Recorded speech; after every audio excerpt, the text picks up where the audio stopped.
Hi all, it's Emily Rand with ESPN Esports at the Los Angeles homestand, and I am joined by the one and only Goldenboy. Thank you so much for doing this interview. No problem. One of the things that we were talking about earlier, actually, is that you've been around Call of Duty for a really long time, to the point where people might not remember when you actually casted COD. So one of the things, or a few of the questions I wanted to ask you around just like how much has the game changed?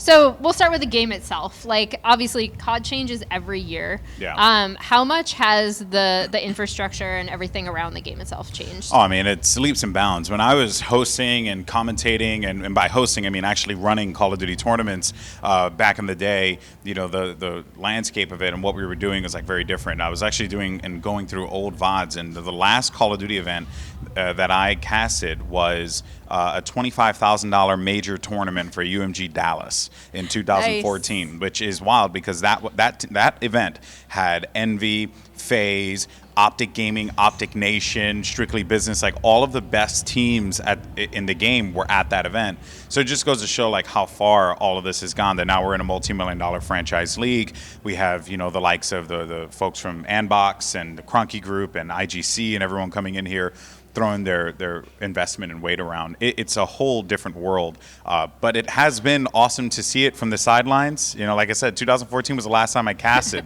and I seen the game go from jetpacks to World War II and back on the ground again, and it's crazy how far all this has come. Has there been anything with the advent of franchising that surprised you coming in?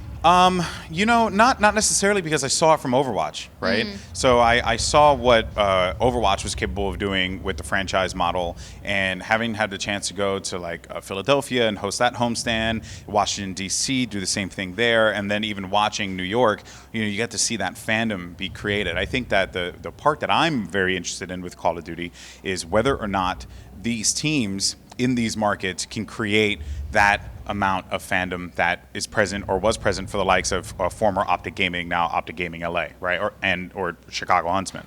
Obviously, we've seen it with the Huntsmen.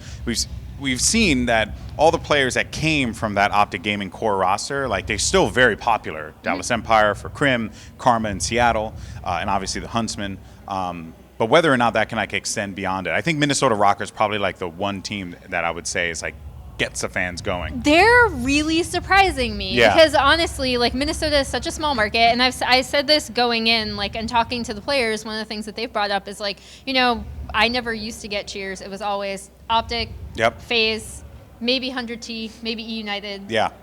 And that was because of Clay. That's about it. And Clay was an Optic. Exactly. You know. So it like all relates.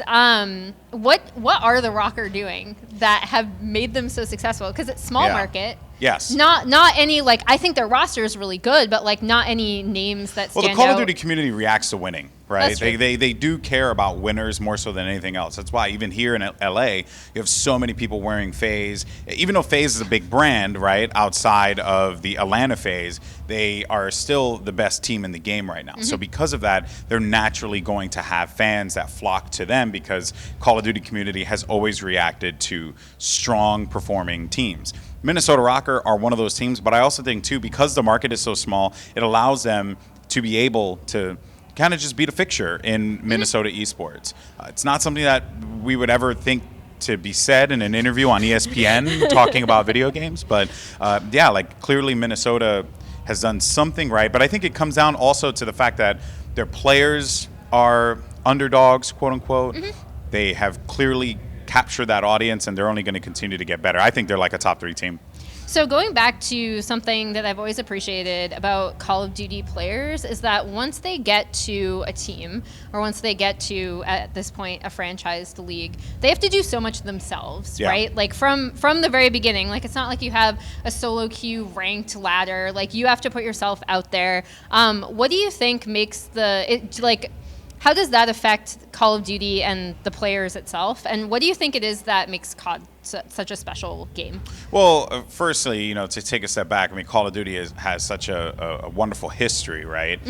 From all the way back to our first major tournament with COD 4 and an MLG Pro Circuit, even going further back with COD 2 and the COD Pro mod community, there really is a lot of special sauce when it comes to what makes the Call of Duty community tick.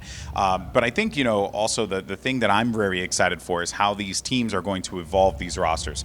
We saw it with the Los Angeles Guerrillas dropping 3 very notable players such as Aches to bring in new blood into the team players that have competed before, but new blood, kind of reinvigorate that roster.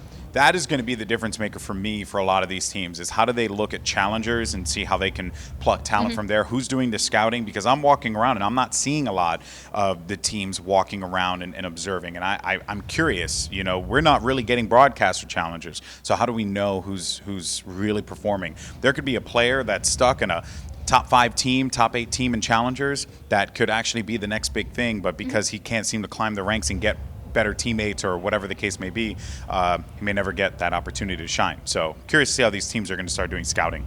Yeah, before this event, we were talking about the new players that ended up on rosters or some of the benchings, like Indie Bowl is probably the most notable one and most surprising to me personally.